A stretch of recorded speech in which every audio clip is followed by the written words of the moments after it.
Hello, আমি পাপড়ি। না না, কোনো ফুলের পাপড়ি না, আমার নামই পাপড়ি। আর তোমরা আমার ইনস্টিটিউটের ভ্লগে যে এত ভালোবাসা দেবে তা আমি কখনো ভাবতে পারিনি। তাই আজ আবারও সেম ভ্লগ নিয়ে চলে এলাম। সো আজ ইনস্টিটিউটে যাব বলে এক কাপ চা নিয়ে সকাল সকাল ছাদে চলে গিয়েছিলাম। দেন ছাদ থেকে নেমে এসে দেখলাম ইনি আমার টেডি বিয়ারের সর্বনাশ করে দিয়েছেন।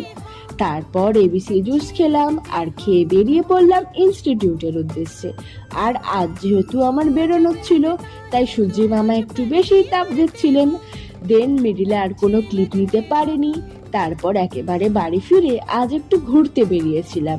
আর রাস্তার ধারে এই কাউটাকে দেখে একে একটু খাওয়াতে ইচ্ছে হলো, তাই মনের মধ্যে অনেক সাহস জুগিয়ে একে ঘাস পাতা খাইয়ে নিলাম। তবে আজ আসি, টাটা।